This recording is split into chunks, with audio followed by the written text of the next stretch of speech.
Deus abençoe a sua vida abundantemente. Mais uma vez estamos aqui para transmitir a palavra de Deus. E é claro, a você que está chegando, você que posteriormente vai estar também visualizando, que o Senhor Jesus possa falar diretamente em teu coração. Hoje com o tema que nós vamos estar enfocando, enfatizando, que é: para semear é preciso resistir às dificuldades. No tempo que nós estamos vivendo de tantas dificuldades, eu acredito que Deus tem uma palavra direta ao meu e ao teu coração nesta noite. Quando sempre nesse horário nós estamos aqui para falar da palavra de Deus, e eu acredito que esta palavra ela fará uma diferença muito grande, porque a palavra de Deus ela é uma palavra objetiva, uma palavra que, por certo, o Senhor Jesus falará algo em teu coração. Nós vamos estar lendo a palavra de Deus. Eu convido você que tem a Bíblia Sagrada, por gentileza, Gênesis, primeiro livro da Bíblia, capítulo 26, o versículo 1 a seguir. Eu vou ler até o versículo de número 5. Então, por gentileza, você que tem a sua Bíblia, acompanhe a leitura bíblica nesta noite. Gênesis, capítulo 26, versículo 1 a seguir, que diz assim: Sobrevindo fome à terra, além da primeira, a vida nos dias de Abraão, foi Isaque a Gerar, avistar-se com Abimeleque, rei dos filisteus. Apareceu-lhe o Senhor e disse: Não desças ao Egito, fica na terra que eu te disser. Habita nela e serei contigo, te abençoarei, porque a ti e a tua descendência darei todas essas terras e confirmarei o juramento que fiz a Abraão, teu pai. Multiplicarei a tua descendência, versículo 4, como as estrelas dos céus, e lhe darei todas essas terras. Na tua descendência serão abençoadas todas as nações da terra. Versículo 5, porque Abraão obedeceu a minha palavra e guardou os meus mandamentos, os meus preceitos, os meus estatutos, as minhas leis. Queridos, olhando para a Bíblia mais uma vez, é claro, nós podemos observar que quando nós lemos principalmente o primeiro livro da Bíblia, que é o livro de Gênesis, nós encontramos o retrato de Deus como Criador, Criador de todas as coisas. E tudo que Deus vai criando, Ele vai fazendo uma avaliação. Eu acho interessante que ele vai dizendo: isso é bom, isso é bom. Até que no dia sexto, ou seja, no dia 6, Ele cria o homem, Ele forma o homem do pó da terra.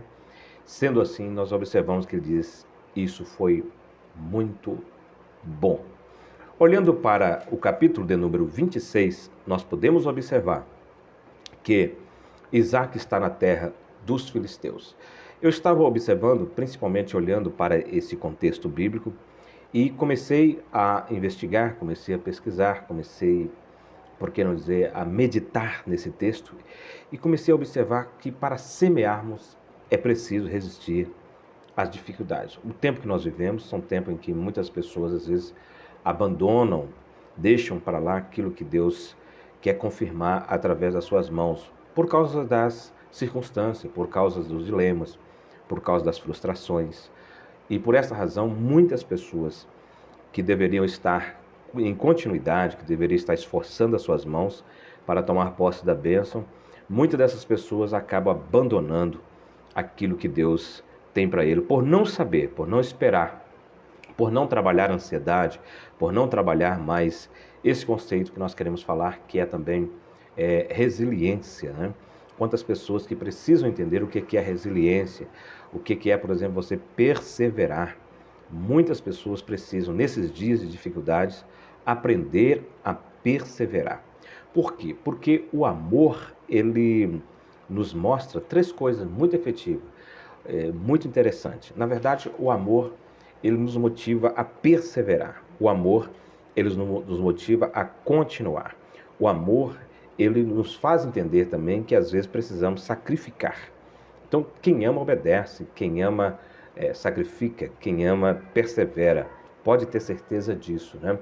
E olhando para esse texto bíblico, eu vi, por exemplo, a palavra semente, muitas das vezes citada aqui. O Salmo também de número 126, versículo 5 e versículo 6, a Bíblia é muito enfática em dizer, principalmente, que aqueles que andam, né, gemendo, chorando, semeando com lágrimas, voltarão, claro, com certeza, trazendo consigo com muita alegria os seus molhos, os seus feixes.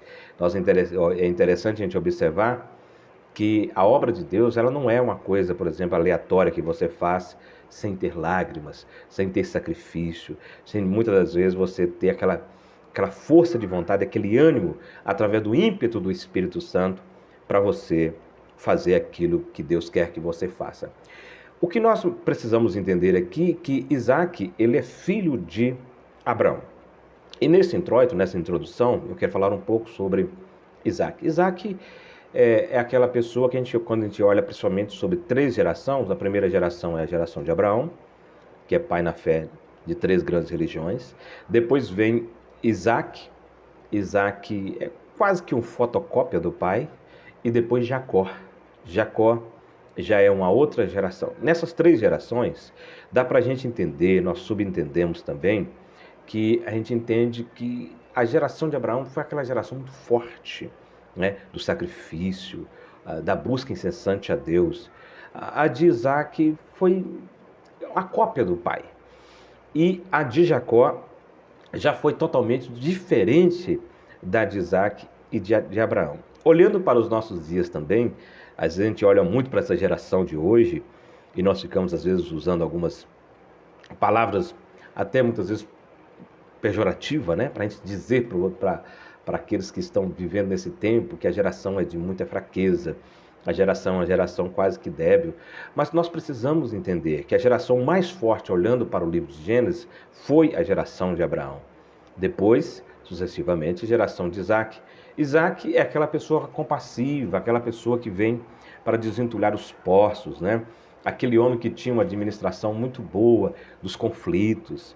E quando a gente vai para Jacó, Jacó já é totalmente diferente, né? Jacó tem 3 fases que são muito importantes na vida de Jacó. A primeira fase é que ele entra nessa vida lutando e ele passa um período de tempo enganando. Mas o melhor mesmo é no final da sua vida, quando Jacó termina adorando a Deus.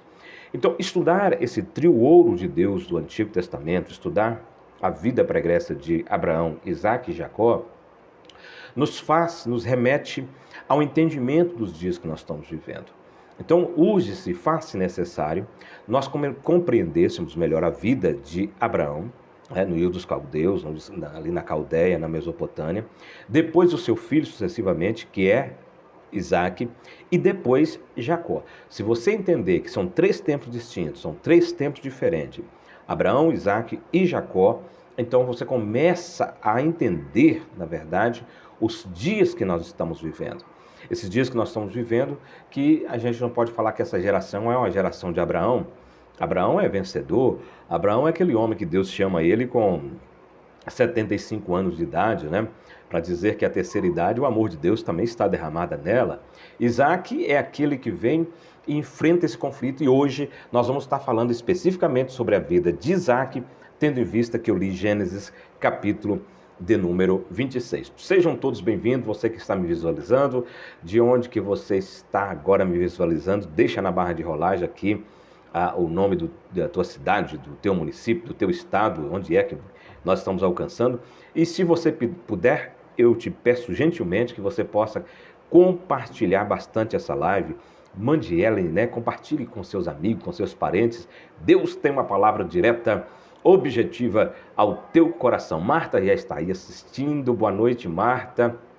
Deus continue te abençoando poderosamente. Marta parece que está lá no norte. Qual a sua cidade mesmo, Marta? Fortaleza, né? Fortaleza, no Ceará. Também a Patrícia, Paz de Cristo Jesus. Enfim, Raquel Silva também. Todos vocês que estão aí, sejam todos bem-vindos em nome do Senhor Jesus Cristo. Então, vejamos bem que nós vamos estar falando hoje sobre Isaac, né? Quem foi Isaac? Isaac, como nós estamos falando, filho de Rebeca, ou melhor, filho de Sara. Rebeca era a esposa dele. Filho de Sara e filho de Abraão. Isaac, o seu nome quer dizer sorriso, né? Olha só que coisa interessante. Enquanto que Abraão teve 2 filhos, o primeiro era Ismael, e depois teve o segundo, que era da semente espiritual, ou seja, Isaac, né? É interessante isso, porque quando nós olhamos, por exemplo, para Isaac, Isaac representa na tipologia Jesus Cristo, Abraão representa Deus Pai, Rebeca representa a igreja, Sara representa Israel, Eliezer representa o Espírito Santo. Então, dá para a gente estudar a Bíblia também através dos tipos É bom salientar, é bom dizer que quando você começa a estudar os tipos, né? O antítipo, ele vem antes do tipo, e assim, quando você começa a estudar a simbologia, a luz clarividente da Escritura, você começa a entender, por exemplo, que cada tipo representa. Por exemplo, Ismael representa a semente carnal, Isaac representa a semente espiritual, Abraão, representa Deus Pai, Sara representa a Israel, Isaac representa Jesus Cristo, Rebeca representa a igreja e Eliezer, repetindo, representa o Espírito Santo. O capítulo de número 26, a partir do versículo 1, nós começamos a entender quando Deus começa a falar algumas coisas muito direta, muito objetiva, muito incisiva, por que não dizer até fulminante, Deus começa a falar diretamente para Isaac. Deixa eu ver aqui, Patrícia, aqui é de São Francisco, Minas Gerais, eu já tive em São Francisco pregando, que bênção, Patrícia. Compartilhe, se você pode compartilhar. Elipe, pastor Elipe Leão também está assistindo, Deus abençoe o pastor Elipe, seu ministério, a igreja que está sob a sua tutela, sob a sua jurisdição. Deus abençoe abundantemente você que está chegando agora, você que passa aqui também muito rápido, alguns passam como The Flash, né? Tudo bem, Deus abençoe você que passa também. Vamos lá. Então, quando nós observamos esse tema que Deus colocou no meu coração, que para semear é preciso resistir às dificuldades, tudo na vida implica, muitas das vezes, quando você vai fazer, principalmente para Deus, implica adversidade. Quando nós vamos fazer alguma coisa para Deus, nós precisamos entender que implica resistência do inimigo. E aqui eu observo que no capítulo 26, versículo 2, que nós lemos, nós observamos que Deus disse para ele assim, não desças ao Egito. Olha só que interessante. Não desças ao Egito. A palavra não, ela parece que não tem uma representação linguística. Quando a gente ouve a palavra não, muitas das vezes as pessoas dizem assim, não tem uma representação linguística. Mas o próprio Deus disse uma vez não. Ele não disse somente aqui. Ele disse também para Moisés, não. Ou seja, você não vai entrar na terra. Você vai ver a terra, mas não vai entrar. Então o não de Deus também está na Bíblia. E é melhor muitas das vezes a gente ouvir um não do próprio Deus do que o sim do diabo. Quando Deus está dizendo não, Deus está dizendo algo para a nossa benevolência, para a nossa, por que não dizer, para a bênção da efetiva para a vida. Quando Deus está dizendo não, Deus está dizendo assim, eu tenho o melhor para a sua vida, eu tenho o melhor de apreço para com a tua história. Todas as vezes que nós vemos Deus dizendo não para a pessoa, é porque Ele sempre tem o melhor. É interessante isso. Quantas das vezes as portas estão fechadas e nós pensamos assim, será que ela não vai abrir? Às vezes é um não de Deus, por quê? Porque Deus tem o tempo dele para abençoar. Deus tem um propósito específico no tempo, Deus tem um propósito específico até na palavra não. Olha só para você ver. Então, o que estava acontecendo no capítulo 26, versículo 2 aqui? Quando Deus disse assim, não desças ao Egito. Porque o Egito representa o mundo. O Egito aqui representa, por que não dizer, não só o mundo, mas o lugar de atuação demoníaca, o lugar de atuação de Satanás. E Deus nunca quer que nós vamos ou voltamos ou desçamos ao Egito. Guarde bem esta palavra. Por quê? Porque estava tendo uma crise, e a crise, muitas das vezes, conforme está no capítulo 26 de Gênesis, a crise, ela nos remete a descer, ou tomar o partido, ou tomar porque qualquer tipo de providência, muitas delas, às vezes, precipitadas, e Deus não quer que nós tomamos decisão precipitada. Então Deus falou para Isaac, Isaac, não desças ao Egito. E a outra coisa, Isaac, não confunda, Isaac, a minha voz, porque Abraão, teu pai, a Bíblia diz assim, ele me obedeceu, ele ouviu a minha voz. Isso é muito interessante. Nos tempos de crise, nós precisamos aprender a ouvir a voz de Deus. Quando nós ouvimos a voz de Deus, ela traz descanso. A voz de Deus, ela traz segurança. A voz de Deus nos dá direção. A voz de Deus faz com que nós continuamos a jornada e no caminho. A voz de Deus nos exorta, a voz de Deus nos edifica, a voz de Deus nos consola. Então, vamos ficar atento à voz de Deus, porque no momento da crise pode surgir uma outra voz, ou seja, pode surgir uma voz que não seja direcionada por Deus, pode surgir uma voz que é da periferia, pode surgir uma voz que é do inimigo, ou pode surgir, quem sabe, uma voz dos nossos próprios conflitos psicológicos. Então nós precisamos estar atento à voz de Deus. E aí algumas pessoas me perguntam assim, como é que eu vou saber quando Deus fala? Toda vez que Deus fala, Deus sempre fala para a gente crescer. Toda vez que Deus fala, Deus sempre fala para a gente obedecer. Toda vez que Deus nos fala, Deus sempre fala para a gente seguir.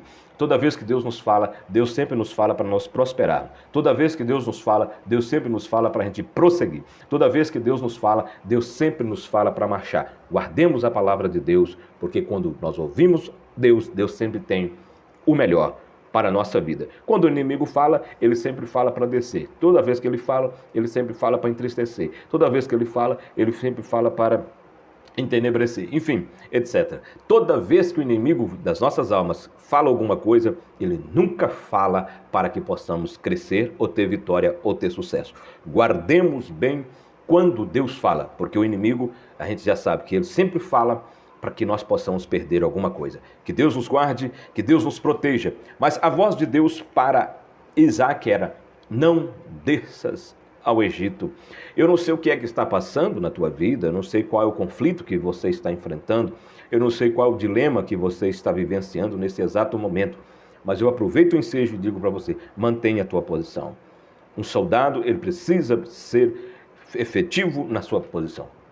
Um soldado precisa estar na posição de soldado. Não desças ao Egito.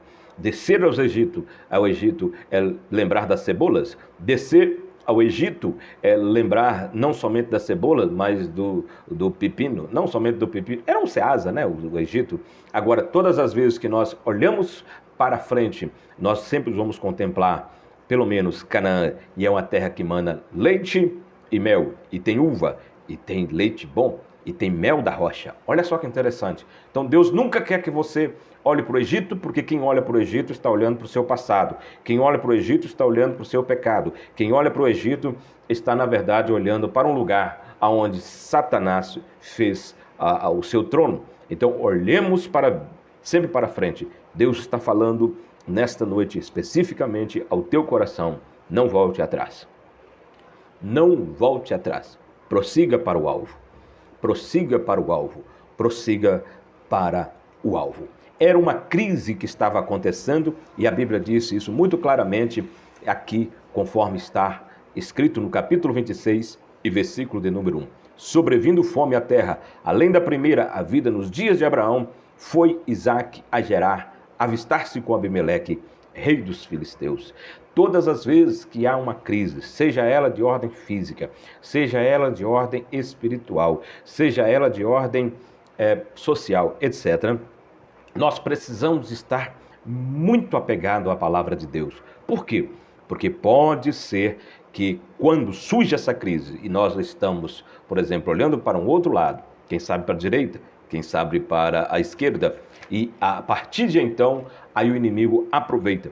Eu quero abrir um parênteses agora para te explicar uma das formas de atuação do inimigo.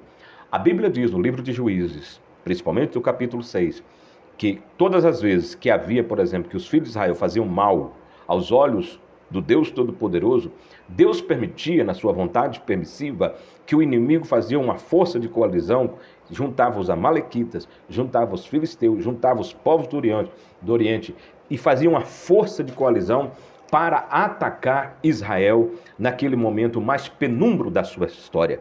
Guarde isso que eu vou te dizer nesta noite. O inimigo aproveita os momentos de mais fragilidade. O inimigo aproveita os momentos em que nós estamos, quem sabe, desapercebido. O inimigo aproveita o momento em que nós não estamos tão concentrados na palavra. O inimigo aproveita um momento que nós estamos distraídos com outras coisas.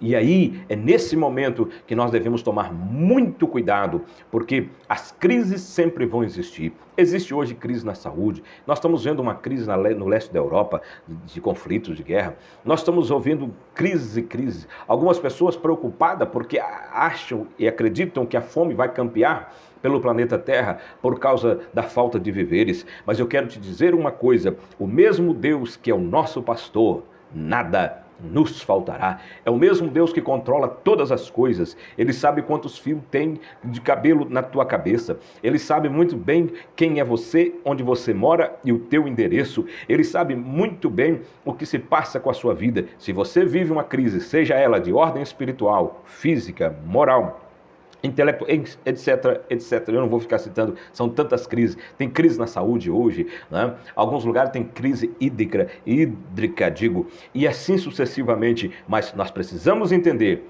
que a voz de Deus é essa: não desças ao Egito. Não vá fazer aliança com o rei dos filisteus. Não faça nos momentos de crise da sua vida aliança com inimigo de Deus, inimigo de Israel, inimigo da igreja, inimigo do povo de Deus. Não faça aliança. Às vezes é momento de você ficar só com Deus dentro da tua casa. Fique só com Deus. Às vezes é momento de você ficar somente você e Deus dentro do seu quarto de guerra. Fique só com... Às vezes é necessário ficar a sós com Deus. A Bíblia diz em Mateus capítulo de número 6. Se você puder compartilhar, compartilhe essa live, eu te agradeço muito. No capítulo 6 a Bíblia diz: fecha a porta. Quando nós estamos em crise, é interessante nós fecharmos a porta da murmuração, fecharmos a porta, por que não dizer, da dissolução, fecharmos a porta do mexerico, fecharmos a porta do disse-me-disse, fecha a porta da cinza. Nós não gostamos de cinza, nós não gostamos de quarta-feira de cinza, nós gostamos é de fogo. Por quê? Porque cinza é resto de fogo apagado, nós gostamos é de fogo. E a Bíblia diz em Levítico capítulo 6, versículo 13, que o fogo arderá continuamente sobre o altar e não se apagará. Que o seu altar esteja em chamas, mas chamas do Espírito Santo, chamas de vida, chamas do Pentecoste, chamas que faz com que você, conforme está escrito, lâmpada para os meus pés é a tua palavra, no livro dos Salmos, e luz para o meu caminho. Que essa chama possa iluminar as tuas veredas, que essa chama possa iluminar o teu caminho, que essa chama do Espírito Santo possa te mostrar além dos horizontes. Voltemos para o texto bíblico. Nós encontramos, por exemplo, no Mateus capítulo 6, Jesus fala: entra para o teu quarto e fecha a porta. Mas quando nós olhamos para Daniel, a Bíblia diz que Daniel, no capítulo 6, ele abria as janelas. Daniel só tem 12 capítulos, dá para você ler devagar todos eles, até hoje, antes de deitar ainda, se você tiver com apetite pela palavra. Guarde bem o que eu vou te dizer. No livro de Daniel está assim: abra as janelas. Ele abria as janelas. Abra a janela da tua alma, abra a janela da esperança, mas fecha a porta para o diabo, porque Deus tem coisas grandes a fazer para com a tua vida. Eleni Façanha, Deus abençoe a sua vida abundantemente. Então, olhando para o texto bíblico, havia uma crise. Deixa eu enfocar um pouco sobre a palavra crise. Toda vez que nós olhamos crise na Bíblia, Deus sempre permitiu, não que aprovasse, Deus sempre permitiu crise, porque é na crise que nós podemos, por exemplo, semear as nossas sementes. É na crise, a crise eu vou falar pausadamente, porque eu quero falar direto ao teu coração. É na crise que Deus quer que nós semeamos, porque é uma oportunidade de progresso. A vida cristã é uma vida de progresso. É por isso que Deus fez os pés. Quando você olha para os pés, não sei se você gosta do seu, eu gosto dos meus. Quando você olha para os pés, você pode observar que ele aponta sempre para frente. Ninguém tem os pés para voltar para trás, porque até na crise, Deus está permitindo uma crise, mas com um propósito específico. Caminhe, marche, o mar vermelho vai abrir na hora certa se você marchar. Não pare, não deixe que os obstáculos e que as crises te levem à frustração, à depressão, à repressão, à impressão. Não, nem aos recalques. Faça conforme está escrito na palavra de Deus. Olhe para frente, não desças ao Egito. É a ordem de Deus para a sua vida nesta noite. E Deus falando comigo assim: não é hora de descer, é hora de subir. O Egito ficava numa parte mais baixa, Jerusalém sempre ficou numa parte mais elevada. Guarde isso que eu vou te dizer aqui.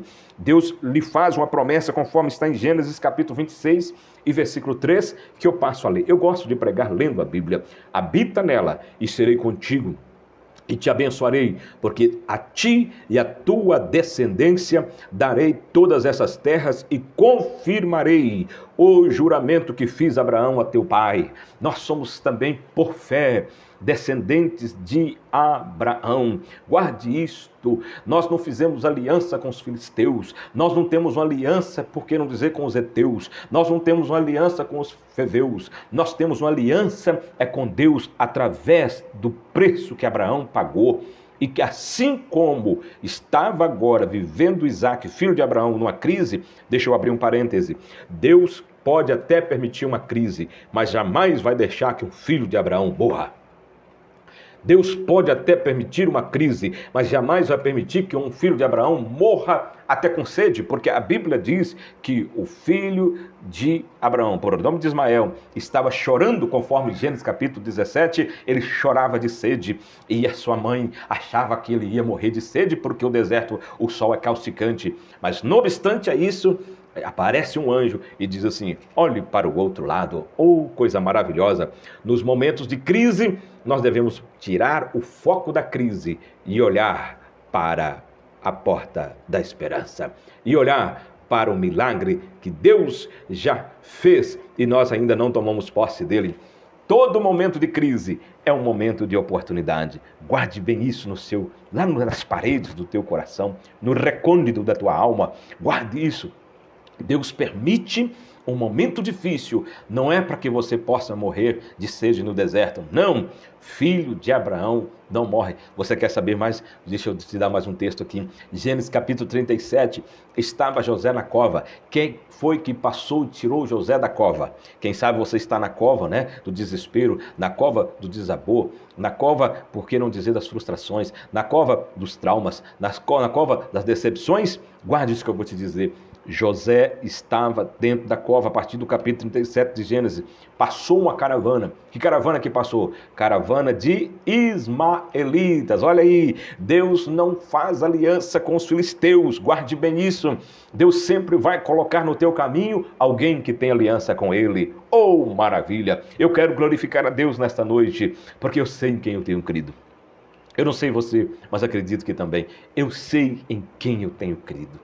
Durante esse tempo que eu estou passando pregando, eu prego desde a minha mocidade, eu prego desde a minha juventude. Já passei por crises e crises e crises, e sei que muitas vou ter que passar, porque aqui não é o céu, aqui é a terra, e a gente não pode fazer desse planeta Terra querendo que aqui seja o céu. Aqui é a terra, e porque a terra, eu não estou só, eu tenho o general dos generais, aquele que marcha comigo como soldado da infantaria, ele marcha a pé, e não me deixará no fragor da batalha sucumbir, e nem você. Guarde mais. Vamos mais um pouquinho?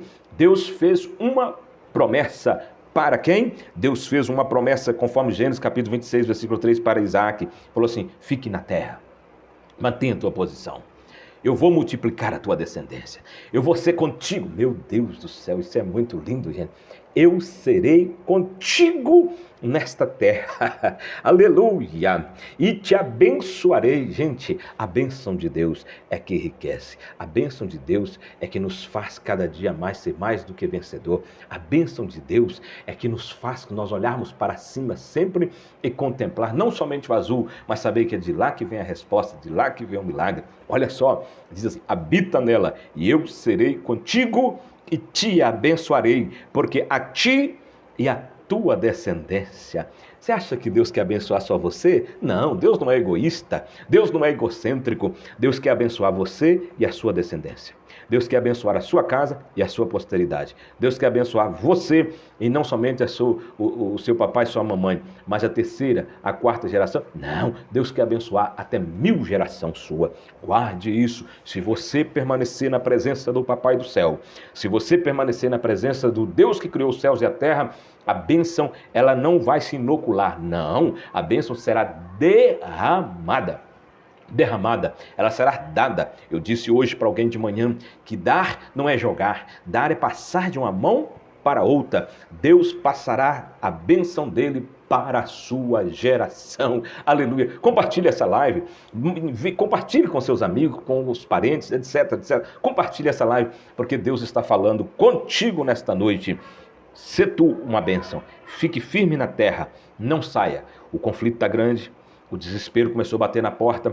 Permaneça firme aonde você está. Você verá que hoje para amanhã, Deus começará a fazer coisas novas. Ele vai fazer, eu estou profetizando.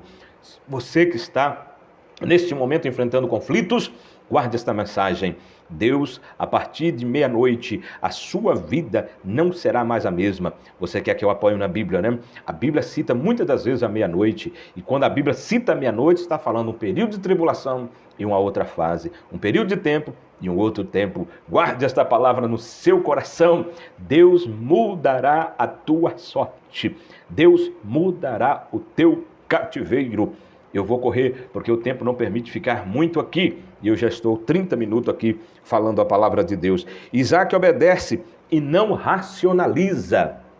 Porque uma das projeções nossa, um dos mecanismos de defesa nosso é começar a racionalizar, né? O que é racionalizar? É usar todo o nosso intelecto para sair de diante de algumas crises. Às vezes dá certo, mas às vezes não dá. Às vezes o que dá certo para que nós saiamos de algumas crises, nós temos que pedir a Deus, invocar o nome do Senhor, clamar a Ele, consagrar a Ele, pedir a Ele, suplicar a Ele e ter certeza da vitória. Então guarde bem isso que eu estou falando diretamente ao teu coração nesta noite.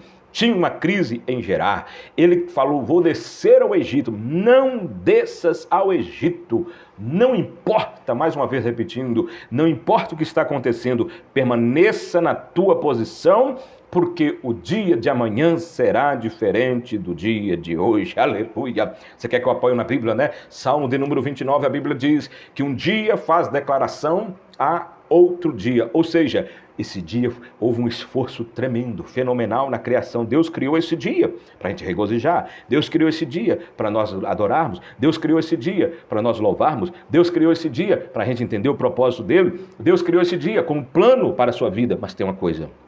Um dia faz declaração outro dia. Leia esse texto, leia essa mensagem. Ou seja, o dia de amanhã reserva para nós alguma coisa nobre. O dia de amanhã nos reserva, por que não dizer, mais esperança. O dia de amanhã nos reserva muitas bênçãos de Deus. Compartilhe essa live, envie para o seu amigo, para o seu irmão, para o seu parente. Vamos compartilhar. Nós estamos falando que nos períodos de crise é preciso nós resistirmos para semearmos nos tempos das dificuldades. Vamos lá.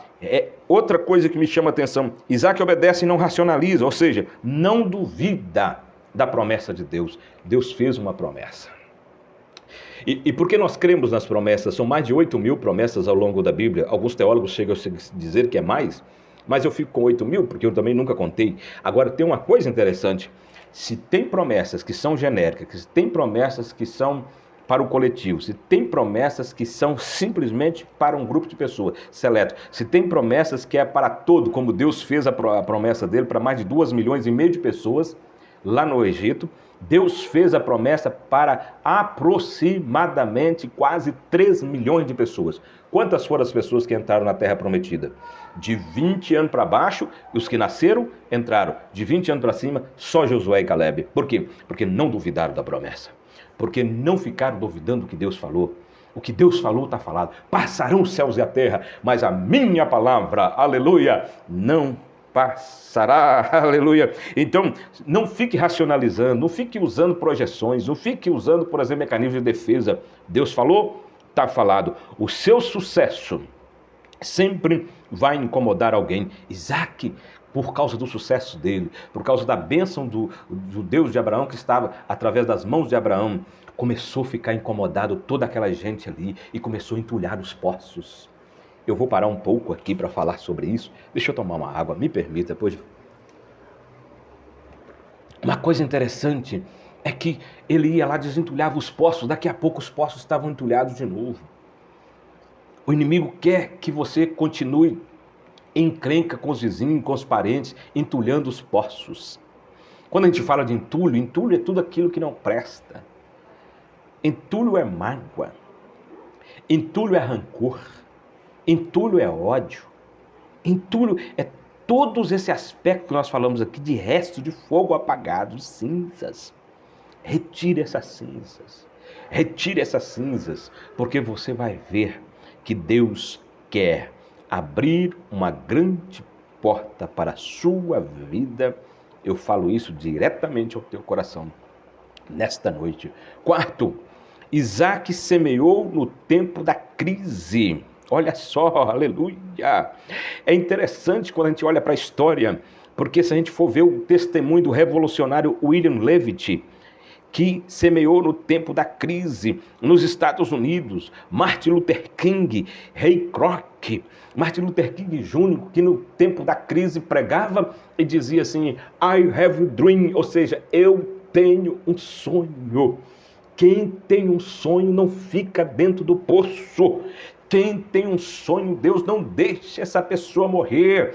Alguém me perguntou um dia assim: pastor Edivaldo, como que é que aqueles que tinham promessa morreram? Eu falei assim: os que tinham promessa morreram para que a promessa pudesse se completar a nós outros. Mas tem uma coisa interessante: quem tem sonho não morre.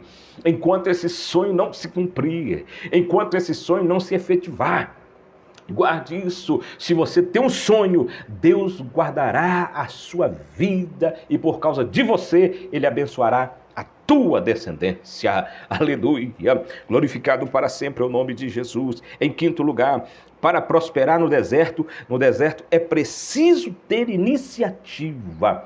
Não fique olhando somente para os momentos difíceis. Não fique olhando para a crise, mas comece a olhar agora para a possibilidade da bênção. Eu vou repetir. Não fique olhando para a crise. Olhe para a possibilidade da bênção, do Deus que abre porta. Aleluia. Quem fechou a porta da arca foi Deus. Porque se fosse Noé, ele colocaria os seus primos, os seus amigos dos amigos do amigo do seu pai. Ele colocaria todo mundo dentro da arca. Deus fez o seguinte: tem chaves, eu aprendo isso, tem chaves que somente Deus possui para abrir e para fechar a porta. Noé podia abrir a janela, mas a porta quem fechou foi Deus. Guarde isto, meu querido irmão. Minha irmã, guarde isto. Tem chaves. Eu estou recebendo de Deus um e-mail aqui. Depois eu vou trabalhar esse e-mail. Eu vou trazer uma mensagem aqui sobre chaves. Guarde o que eu vou te dizer. Deus tem chaves que somente Ele possui para abrir algumas portas que são selecionadas e distintas. Tem portas que somente Deus é capaz de abrir lá, porque só Ele possui a chave. Eu tenho a chave de Davi. Oh, glória a Deus. Eu estou sentindo a presença do Espírito Santo aqui. Eu creio que Deus vai estar abrindo porta para alguém que está comigo nessa live e outros que vão estar ouvindo. Deus abrirá portas no tempo de crise. Se você quiser depois também copiar e estudar mais e desdobrar o assunto que nós estamos trazendo aqui, é claro, eu não sou absoluto, eu não estou falando tudo, eu estou falando só aquilo que Deus está mandando eu te dizer aqui.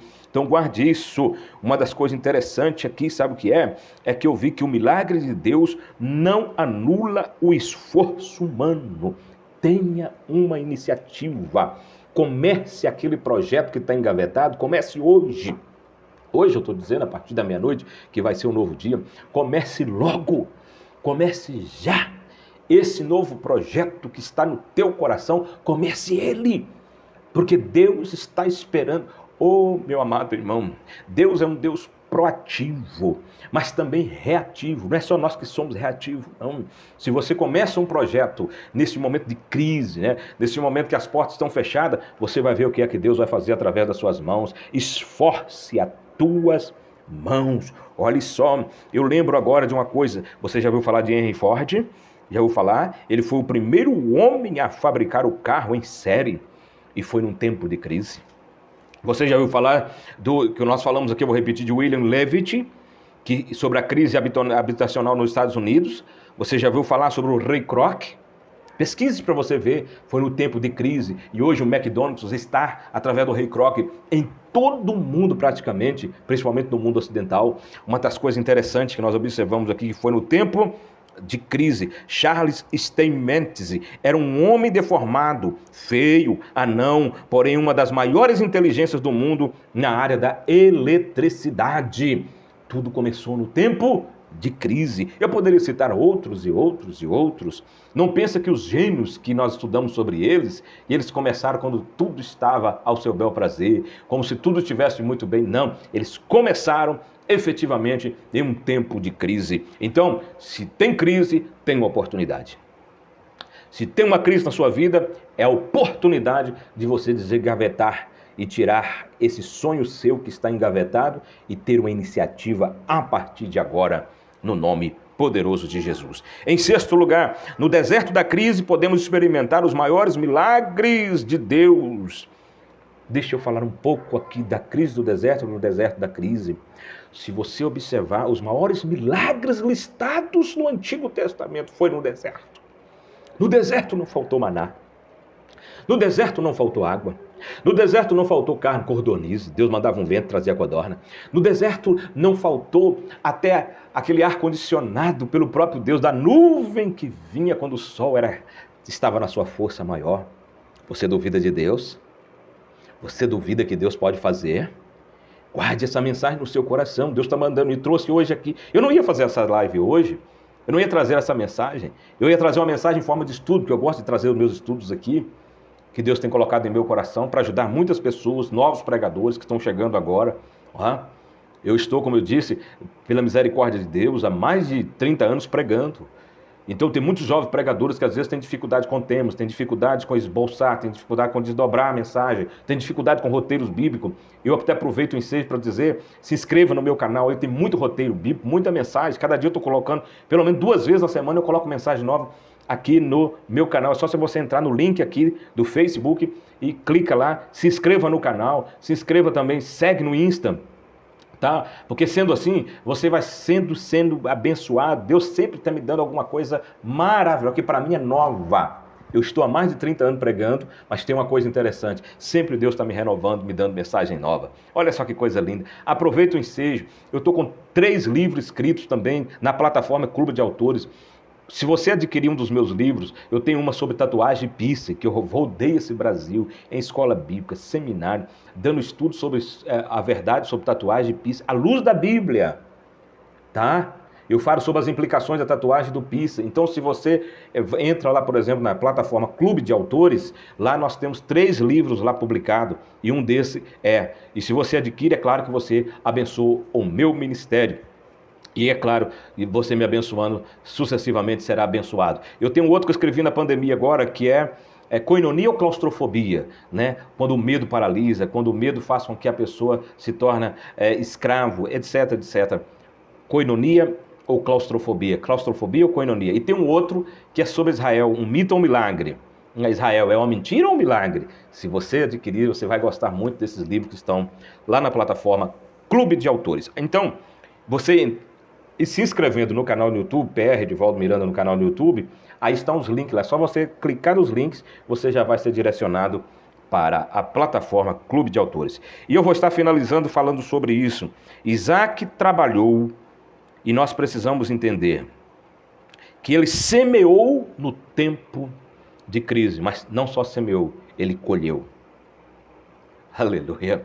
Ele colheu no tempo de crise. Neura, boa noite. Ele colheu no tempo de crise. Olha só, Provérbios 13 e versículo 4. Provérbios 28 e versículo 19 para o seu livro espiritual. Isaac colheu com fartura e se tornou não somente um agrônomo da sua época. Agrotec, né? Agropop, como diz a propaganda. Agro é tudo. Sim. Ele se tornou um fazendeiro na sua época. Ele prosperou no deserto. Ele experimentou os milagres de Deus na crise. Mas Isaac não ficou simplesmente de braços cruzados. Ele tomou uma iniciativa. Tome uma iniciativa a partir de agora. E eu já estou vendo Deus abrindo portas para a sua vida. Eu já estou vendo Deus abrindo aquela porta que você já bateu nela várias vezes e ela continua emperrada. Tome uma iniciativa a partir do dia de amanhã. Não importa o que está acontecendo no mundo, o nosso Deus não está em crise. Guarde isso. O túmulo está vazio e o trono está ocupado. Repito, o túmulo está vazio, Jesus ressuscitou, e o trono está ocupado. O céu não está em crise. A terra, a Ucrânia está em crise. A Rússia vai amargar uma crise daqui a pouco. Alguns estão dizendo, premeditando que o mundo vai passar por uma crise. Eu estou crendo que Deus vai guardar o seu povo e muitos vão prosperar nesse tempo de crise. Mas comece agora a semear. Comece agora. Ele investiu, Isaac trabalhou, ele botou a mão na massa, ele cavou poços. Ele não ficou simplesmente vendo os poços que estavam entulhados. Não, entulhou, comece de novo. Comece de novo. Não deu certo não? Comece de novo. A maioria dos bilionários hoje não começaram e deram certo na vida, não. Tem uns que quebraram 6 vezes, mas não perderam o ânimo, não perderam a resiliência, não perderam a empatia, não perderam a força de vontade. Não, eles continuaram. Eu quero orar por você, que nesse exato momento está comigo aqui. Eu creio que eu já estou aqui, deixa-me ver, cerca de quase 40 minutos, falando que no momento de crise, nós temos que resistir. Nós precisamos, para semear, resistir às dificuldades. Essa live vai ficar aqui, você pode ouvir, você pode compartilhar também para quem você achar por bem. Eu quero te suplicar, te pedir, comece algo que está no seu coração, que foi Deus que colocou. Não fique esperando muito tempo, porque você não sabe qual dessa semente vai prosperar. E se você vai colher 60, 30 ou 100. Então comece. Eu quero orar pela sua vida, você que está comigo, agradecendo, gratidão por você estar comigo até agora aqui, e que Deus possa abençoar a sua vida efetivamente, abundantemente, no nome de Jesus. E que essa crise que você está vivendo, depois você vem aqui e fala do milagre, da resposta e da porta aberta. Eu creio nesse Deus que eu estou pregando há mais de 30 anos. Ore comigo, Pai, em nome de Jesus. Eu oro por todos aqueles que passaram e que estão comigo aqui, pedindo ao Senhor que abra as portas, pedindo ao Senhor que possa fazer aquilo que por certo só o Senhor pode, sabe fazer. Se é um momento de crise, para todos que estão aqui, alguns passam por um momento de decepção, de frustração, outros de interrogação. Alguns estão vivendo, Senhor, um momento de dores, alguns estão acamados, outros estão enfermos, outros estão com problema na justiça. Senhor, o Senhor é o Deus que abre porta. A Tua palavra diz: eis que diante de Ti pôs uma porta aberta. Eu profetizo agora, Senhor, que o vento veemente do Teu Espírito vá, Senhor, aonde tem uma pessoa agora, aonde tem uma pessoa que vai começar um projeto novo, que o Senhor possa ir na frente, não somente com o rolo compressor, mas com aquela escavadeira para abrir todas as covas, desentulhar todos os poços, e que as portas estejam abertas, para a glória do Pai que criou, para a glória do Filho que consumou, e para a glória do Espírito Santo que está sobre a nossa vida neste momento. Deus abençoe a sua vida, que tenhamos uma segunda-feira cheia das bênçãos de Deus. Foi bom você estar aqui. Gratidão, Elenir, Neura, enfim, todos vocês que passaram aqui. Gilberto, Deus abençoe. Gilberto, no nome de Jesus, obrigado, gratidão. Compartilhe quanto você puder essa live. Se puder adquirir também os nossos materiais, nós agradecemos muitíssimamente. E permitindo Deus, estaremos de volta com mais uma mensagem para a glória de Deus. Fiquem todos na paz do Senhor Jesus.